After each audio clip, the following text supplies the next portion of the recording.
महापालिका निवडणुकीत महाविकास आघाडीमध्ये मनसेच्या समावेशावरून अद्यापही घोळ कायम असल्याचं चित्र आहे। भाजपला सत्तेपासून दूर ठेवण्यासाठी महाविकास आघाडीत मनसेला समावेश करण्यास स्थानिक काँग्रेस नेत्यांनीही सहमती दर्शवली। त्यामुळे लवकरच मनसेसह महाविकास आघाडीच्या पदाधिकाऱ्यांची संयुक्त बैठक होऊन जागावाटपाचा निर्णय घेतला जाणार आहे।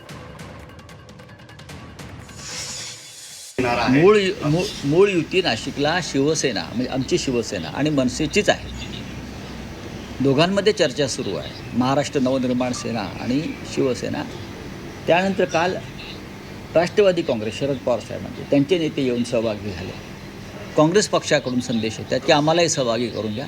त्याच्यामुळे आमचे स्थानिक नेतृत्व जे आहे ते त्याच्यावर चर्चा करतायत एकमेकांशी।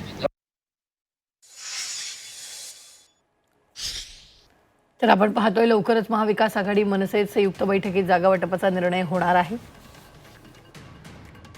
स्थानिक काँग्रेस नेत्यांचा होकार नाशिकमधून महाविकास आघाडीबाबत ही मोठी बातमी आहे। नाशिकमधून महाविकास आघाडीत मनसेच्या प्रवेशास काँग्रेसनं होकार दिलाय। लवकरच महाविकास आघाडी आणि मनसे नेत्यांची बैठक होणार असल्याचं कळतं आहे।